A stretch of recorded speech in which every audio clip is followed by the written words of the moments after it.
So speaking of ministers, okay. You wanted to talk about one. I did, but you want to talk about the Pride Festival first, a little bit, or not? There was a Pride Festival? There was a Pride Festival. Oh, that might explain the sunburn with the... Yeah, we both have red faces, and there's a reason for that. It was hot and sunny, and we're going to make some changes for next year. We're going to turn the sun down a notch. Well, one thing is that there was a group who was passing out the little fans that said "Gay by God," and of course, I didn't take one because, well, I wasn't made by God as far as I'm concerned, and I also don't happen to be gay, so neither one of the words fit me. So I had to get a State Farm insurance fan. Okay. But there were people who came up to our booth during the day and said, "You guys don't happen to have fans, do you? Because I'm gay, but I'm not by God, so maybe I'd like an atheist fan." Right. So fans are on the list for possible things. So let's back up a little bit. There was this Gay Pride Festival, and it's a community event, and there were 103 vendors or more there down at Auditorium Shores yesterday, and it's well attended by both the gay community here in Austin and the greater community. And the reason we go to it is because we view gay rights as a church-state separation issue primarily. A lot of the sort of trouble that gays face as far as getting married and having jobs and serving in the military, these sorts of things are ultimately based in religion. And this is a perfect example of church-state separation where you're welcome to your religious opinions, but you're not welcome to use the government to inflict them on other people. So, gay people are people just like everybody else, and we recognize that, and we have a lot of gay members in our group, not a huge number, and it's not a big deal because nobody cares, right? Yeah. We're just happy to be atheists. So that's one of the things. Is somebody came up at the booth and they were like, "So you guys have meetings and do things?" Yeah. And women are welcome? Yeah. At the time, there were only a few of us guys sitting there. Throughout the day, there were other female members of the ACA who were there participating as well. She just happened to walk up when there weren't any. And I was like, yeah, it's not an all-boys club. And she's like, well, are gays and lesbians welcome? I was like, we're at Pride Festival. I don't care who you sleep with. Right. You're welcome to come to anything we want, or any of our events that you'd like to. So that's just something we do to kind of put ourselves out there a little bit, make people aware. A lot of folks came up and it's like, oh, I didn't even know there was an atheist group here in Austin. It's like, yeah, well, we're actually one of the second or third largest or second or third most active gay and atheist group in the United States. Yeah. And we're pretty active. New York atheists are pretty big. And anyway, so that's something we did. They've got a radio show now too. And yeah. So we're among them. It's a disease. It's spreading. We're here to take over the world. Right. We're going to just make it corrupt and immoral. Sacrifice babies and allow gays to get married. Yeah, we were joking with somebody about sacrificing babies, and she said, "Oh, just without me missing a beat. Oh, yeah, I do that too. I've done my share of that." It's all true. We're all servants of Satan. Everything that your minister has tossed at you from the pulpit, no matter how crazy it sounded, it's all true. Atheists are just evil, immoral people who just want to destroy. I mean, okay, seriously, right, though, does that make any sense? That anybody would be, out to destroy the society that they live in? Actually, that that's part of the topic today. Believe it or not, who would do such a thing? I'm giving you like Christian 18 segues now. That's a good segue. All right. Well, today I wanted to talk about Reverend John Hagee, who has a ministry down in San Antonio. He's kind of a neighboring. I haven't been down there. I'd like to go sometime to just see what it's all about. He's got a church called the Cornerstone Church. Has about 1,800 members. But he has a broadcast thing, and he claims to have 4.5 million viewers around the world. So it's probably one of those things where you count everybody who could possibly ever turn on the TV, including the dead people, and you count them as your followers and watchers. If that's the case, we've got him beat. Yeah, because we're on Google Video. We're on the internet. So we got 6 billion potential viewers. We got you beat. We got the internet. So there. Anyway, so we got talking a while ago about politics and stuff, and one of the callers actually called in and said, hey, you know, we got this Obama guy and this Reverend Wright thing, and they're trying to, you know, tarball him with what Reverend Wright is saying and all this stuff. And gosh, McCain has been certainly associated with a lot of ministers like this this Parsley guy. I don't think I have that handy.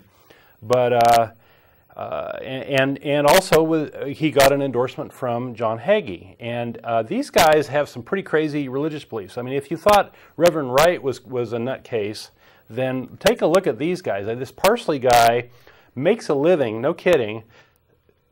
He sells prayer rugs or prayer towels that he has anointed and blessed, and you send in money. And you get one of these things in the mail, and then you're supposed to like rub it on your leg if it's been aching, or put it on your wife if you want a divorce. I don't know what you're supposed to do with it, but it's basically a faith healing scam that's done by mail. And this is how this Parsley guy makes his money, and he's considered one of the spiritual advisors of John McCain, right? So, you know. These politicians, you know, really ought to think twice about when they associate with a minister, because these ministers have a lot of goofy stuff that they're promoting, a lot of skeletons in their closet and such. But I want to focus on Hagee because he's, you know, while he's got a lot of nutcase stuff himself. In fact, I can touch on it briefly. There was this guy, this undercover reporter from the Rolling Stone magazine, who went and attended his church and posed as a believer. His name is Matt Taibbi, and he wrote an article in a book on this experience. The article is called Jesus Made Me Puke, and it's about going into Hagee's ministry, and I guess they have some sort of program where you identify the demons in your life or the things that caused you injury in your past, and you're supposed to literally puke them out as a means of cleansing yourself and these sorts of things. And this crazy wacko stuff exists in all religions, and you know, I would say in many ways it's less harmful than the prayer rug thing, because I think that the prayer rug thing, like a lot of faith healing, when you're turning to fake cures, you're avoiding going to something that really is going to be helpful to you. So this is rather mild on that sort of thing. But that's just a very small part of what Hagee's doing. Hagee is a very big Christian Zionist, and that's pretty much his defining characteristic. Although there was this rather interesting snafu with the Catholics, and this gets back to the political thing, because what happened was the media focused quite a bit on the Reverend Wright thing, and was just playing these funky quotes from Reverend Wright over and over again.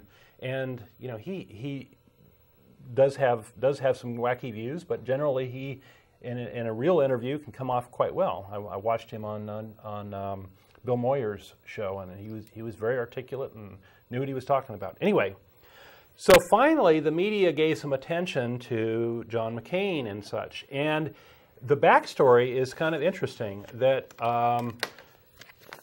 it turns out that John McCain has said a number of things about Catholicism and the Catholic Church and its history, that it turns out that a guy by the name of, is it Bill Donahue? No, the Catholic League guy? Bill Donahue. Yeah. Bill Donahue raised. So what happened was Bill Donahue got mad at the fact that this Hagee guy, who doesn't appear to like Catholics, was getting all this attention and wasn't getting any negative attention with the McCain endorsement. So he raised a stink. And so he brought up a bunch of stuff that John Hagee said about the Catholic Church. And I'm going to read some of the quotes. This is from a Catholic League for Religious and Civil Liberties press release, calling John Hagee a veteran bigot, which I just love this. This is too funny. But what's interesting is that pretty much everything, what this article is they quote a bunch of things that John Hagee says and then they say, isn't it awful, more or less. But it turns out the things they quote are all true. So I'm kind of amused by it. I'm kind of tickled. So here are some Hagee quotes that they quoted. Quote, anti-Semitism in Christianity began with the statements of the early church fathers, including Eusebius, Cyril, Chrysostom, Augustine, Origen, Justin, and Jerome. This poisonous stream of venom came from the mouths of the spiritual leaders to virtually illiterate congregants sitting benignly in their pews listening to their pastors. They labeled the Jews as the Christ killers, plague carriers, demons, children of the devil, bloodthirsty pagans who look for innocent child during Easter the week to drink its blood, money-hungry Shylocks who are deceitful as Judas and was relentless. So this propaganda, if you will, from the early church, and as far as I know, this is true. They did do that. They did paint the Jews as pretty evil folks, and Christ killers and all that. So score one for Hagee. Second quote: the Roman Catholic Church, which was supposed to carry the light of the gospel, plunged the world into the dark ages. ... The Crusaders were a motley mob of thieves, rapists, robbers, and murderers whose sins had been forgiven by the Pope in advance of the crusade. The brutal truth is that the Crusades were military campaigns of the Roman Catholic Church to gain control over Jerusalem from the Muslims and punish the Jews as an alleged Christ killers on the road to and from Jerusalem. So that's true. They went out to the Holy Lands, and anything that got in their way, these Jews are nearby, let's get them too. That was the sort of attitude of the Crusades, right? Please jump in if you see anything that's kind of misrepresenting. I think that's true. Third quote: the Spanish Inquisition was perhaps the most cynical plot in the black history of Catholicism, aimed at expropriating the property of wealthy Jews and converts to Spain for the benefit of the royal court and the Roman Catholic Church. That's also true. Now, you might notice a theme here: Jews, Jews, Jews, right? You might say that John Hagee is obsessed with Israel and Jews, and we'll find out why later. Here's another quote. Adolf Hitler attended the Catholic school and as a child and heard from the fiery anti-Semitic rantings from Chrysostom and Martin Luther. When Hitler became a global demonic monster, the Catholic Church and Pope Pius XI never, ever slightly criticized him. 12th. Pope Pius XII, called by many historians Hitler's Pope, joined Hitler in the infamous Concordat of Collaboration, which turned the youth of Germany over to Nazism. And the churches became the stage for the background of the bloodthirsty cry, Petrat Judah. Anyway, so on and on. There's more. But the Catholic League is saying John Hagee said all these horrible things, and all these horrible things happen to be true, which I just find hilarious. But what their point is that they have this nuance that they don't want to say that the Catholic Church had this as their purpose. So they want John Hagee to apologize for this very little thing. Yes, all this terrible crap happened, and it was really awful, but that wasn't really their purpose. Their purpose was to promote Jesus or something instead. So that's what the sort of apology they wanted from John Hagee, and he ended up giving it. He said, I want to express, John Hagee ended up apologizing, and this turned into a big controversy recently, and he said, I want to express my deep regret for any comments the Catholics have found hurtful, which is kind of a not so sincere apology. It's more of a, if you were offended, that's tough for you. I'm sorry that happened, but nothing I said was untrue. He never apologized of the truthfulness of anything he said. And the Catholic Church seemed to be, or the Catholic League seemed to be very happy. They said that the tone of Hagee's letter is sincere. So I kind of see this whole episode as sort of an agreement between thugs. We have the Catholic League who are just happy to turn a blind eye to the pedophilia and all the abuses and such. But boy, if you say anything bad about the Catholic Church, they're going to be on your case big time. And then we have John Hagee, who we'll see is a big Christian Zionist, and he's promoting the end times for money. And the two of them, they both have their thugs, and they're kind of agreeing in this episode of not to point out each other's failings. It seems so. So that's why we see John Hagee and the Bill Donahue guy, working it out. So the backstory of John Hagee really is having a lot more to do with this Christian Zionism thing. And I think to explain this, I need to do a digression. And by the way, let me mention very quickly that John Hagee and John McCain, they love each other because both of them want to blow up Iran. They both have that in the back of their mind as very high on their agendas. Now, so Hagee says the coming nuclear showdown with Iran is a certainty. Israel and America must confront Iran's nuclear capability and their willingness to destroy Israel with nuclear weapons. For Israel to wait is a risk of committing national suicide. So that's a John Hagee quote. McCain's position I don't understand fully, but I think it has a lot to do with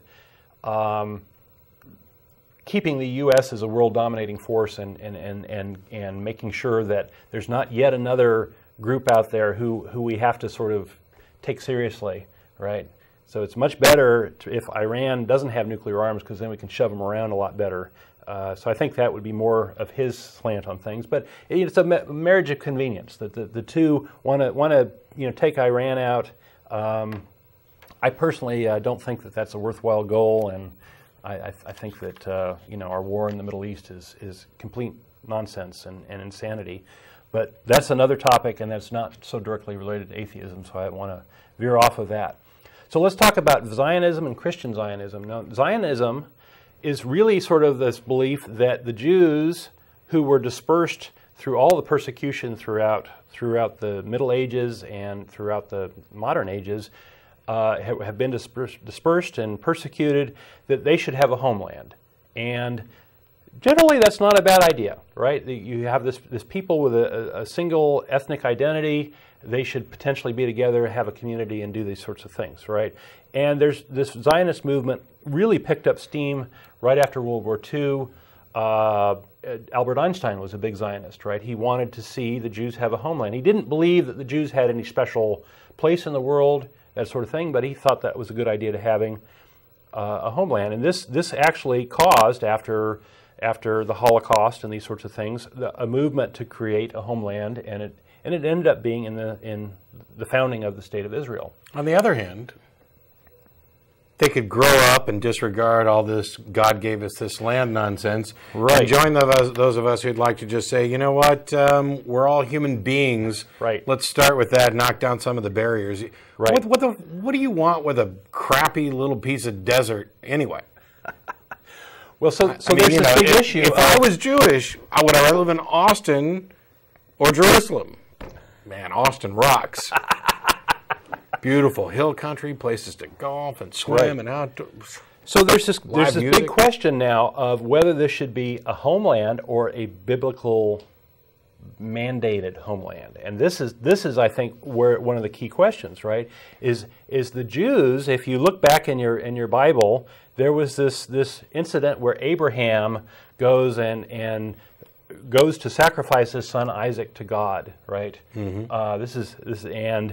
And there's a lot of I think there's a lot of interesting moral lessons there, right? The moral lesson from the Bible is if God tells you to do something and it involves killing your kid, listen to God. It doesn't matter. It doesn't matter that you love your kid or love humanity or that it's wrong to kill someone.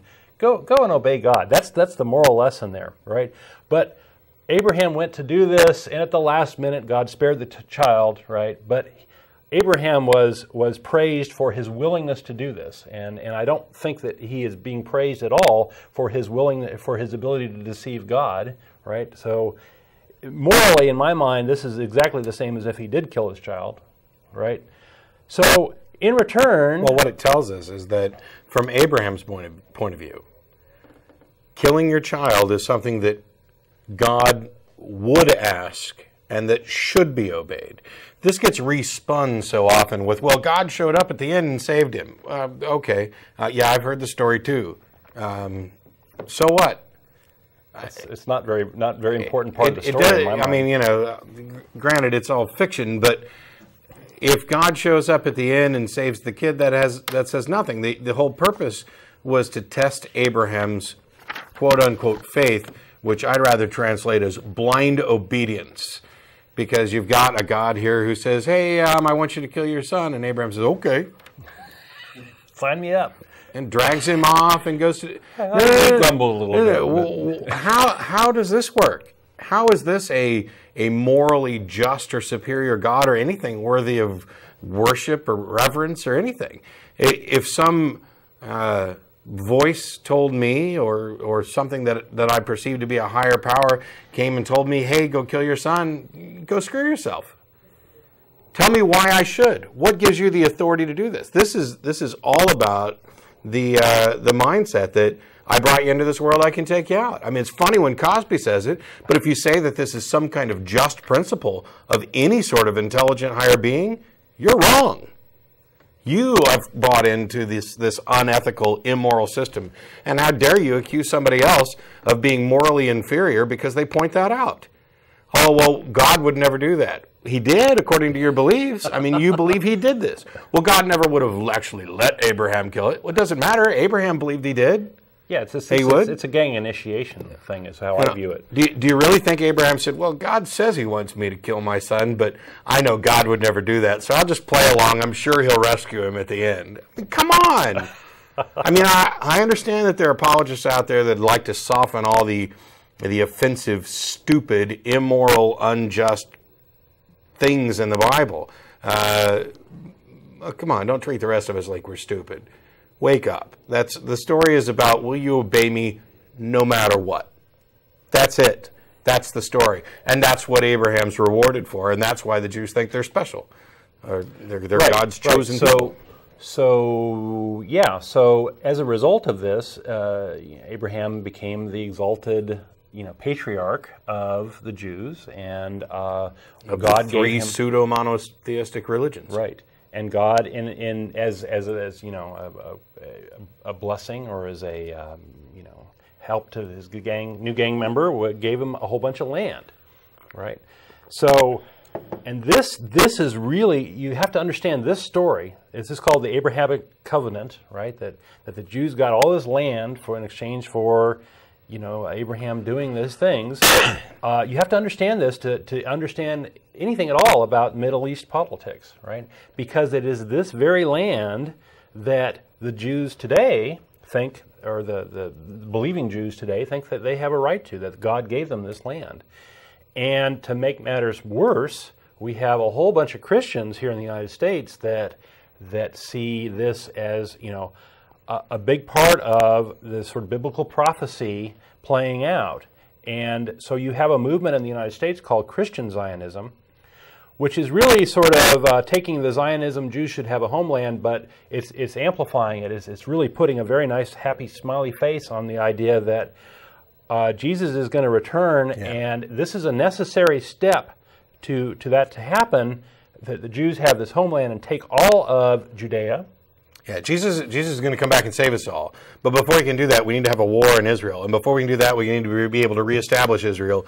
So we're going to pretend like we like the Jews to get them their homeland so that somebody can bomb them so that Jesus can come back for us. Right. Boy, you guys are love your neighbor sorts for sure. Right. So there's this very, very weird relationship between the Christian Zionists here in the United States and the Jews, and especially the hardcore Jews there in Israel, right? Where they're sort of using each other, right? Oh yeah. They'll say that they're friends, but it's really more of a friends with benefits sort of thing, right? This may be the only thing, other, right? This may be the only thing on the entire planet that is truly Judeo-Christian. Yes. Everywhere else you hear that label, it's a crock.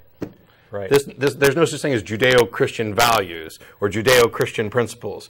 Right. There is Judeo-Christian Zionism, and that's about it. Right, there is this. So how are they using each other? Well, the U.S., especially because of this Christian Zionist movement, is sending a whole pile of aid to Israel, and the amount of aid is just insane. The U.S. spends $108 billion a year of U.S. tax dollars on aid to Israel. Okay, that's a lot of money. And in addition, a lot of Christians send a lot of money over to Israel. And some of it is welcome, and some of it is genuinely friendly, wonderful stuff. You know, they're sending over, you know, food and blankets and helping out people find jobs and these sorts of things. But a lot of it is aimed at, you know, converting Jews to Christianity, which they don't like too much. And a lot of it was with this backstory that I want to get into a little deeper later in the show is this idea that, well, these folks are actors in our little fantasy that we're going to go have orgasms with Jesus, and you guys are going to get killed as a part of the process. So that's what the Christians get out of it. No. No? Okay. What Hagee's advocating is not this separationist. He actually advocates that Jews themselves will also be saved under the old covenant. So Hagee's ministry, those that convert. No. They don't have to convert. Okay. Well, there's this 144,000 number too, but I don't think it's all the Jews. It is. Okay. They're under the old covenant. Hagee buys into that. Okay. That's how that, or at least he claims to, which is how he can play along. Okay, but let me just counter by saying that, you know, Hagee might be in the minority there. I think that a lot of Christian Zionists in the U.S. Do think that a lot of the Jews are going to be killed as part of this, right? Oh, no. They're all convinced that they're going to be killed. Okay. I'm talking about whether or not the Jews get to enjoy an afterlife. Oh, okay. Hagee's position is that there are Christians who think Jews are going to go to hell, just like there are Baptists who think Catholics are going to go to hell, and vice versa, because there's one and only pathway, and you guys got it wrong. And the Jews are going to go to hell because, well, they were the chosen people, and they turned their backs on God and killed his son when he came here, or actually it was him and his son as the same. Never mind, Trinity is nonsense. But because they turned their back on it, that they're all doomed, that their covenant with God is null and void. Hagee's of the position, along with some others, that their old covenant is still binding, that as long as they keep to the old Mosaic law, they'll get to enjoy their paradise. They're still going to get the shit bombed out of them while we're waiting for Jesus to come. Right. But, you know. Well, and I guess it should be said here for folks that are not too familiar with this that the Jews, by and large, don't believe in an afterlife, right? Their notion of heaven is kind of absent from the Old Testament, and it's really a sort of Christian creation. Anyway, so these two groups are using each other. The Jews in Israel right now are welcoming all this money coming in and all this help and such. They resent the attempt to convert them, and they think that this whole idea of them being, you know, chewed up and spat out and rivers of blood and all that stuff in this apocalyptic idea is just complete nonsense, but it's expedient. They don't believe it's going to happen, so they don't see any major problem with some crazy people believing that, right? I think that's kind of the attitude. In the U.S., the idea is that, oh, you know, we have this very crazy thing where we have in a poll, in the 2007 poll done in early 2007, 25% of Americans think that Jesus Christ will return in the year 2007. Yeah, okay? It's kind of like... So Americans are fucking crazy, right? Yeah. It's kind of like, I'd like to buy a new Ferrari, and I can't really afford it myself, but some people out there have been given a message from God that if I get a new Ferrari, I will wrap it around a tree and have an experience where I will become a Christian again, and I will have this experience, and I will spread the love and joy of Jesus to the planet. So, all of you who've received that message from God, it would be in your best interest to send me money to get this Ferrari in order to promote this end result. And that's what's happening. It's all for the greater good, It's exactly what's happening with Zionism. We'd like to rebuild our own homeland, so we welcome your money, even though you think that you're giving us the money so that we can ultimately be destroyed for your glory. Sorry, I'm sorry. I don't mean to call you hypocrites. It's not for your glory. It's for the glory of Jesus. Do you really think that the Jewish population is interested in glorifying Jesus. No, they want your money. They want a homeland, like I'd like to have a Ferrari. Any practical person would think you're nuts, right? If I do wrap it around a tree and Jesus comes down and saves me, well, okay, then we'll talk. You'll be open-minded. But in the meantime, you can send your checks or money order. No, I'm kidding. I don't want your money. Okay, so let's pause for a second because I think this may actually be a long distance that's been on hold. Yeah.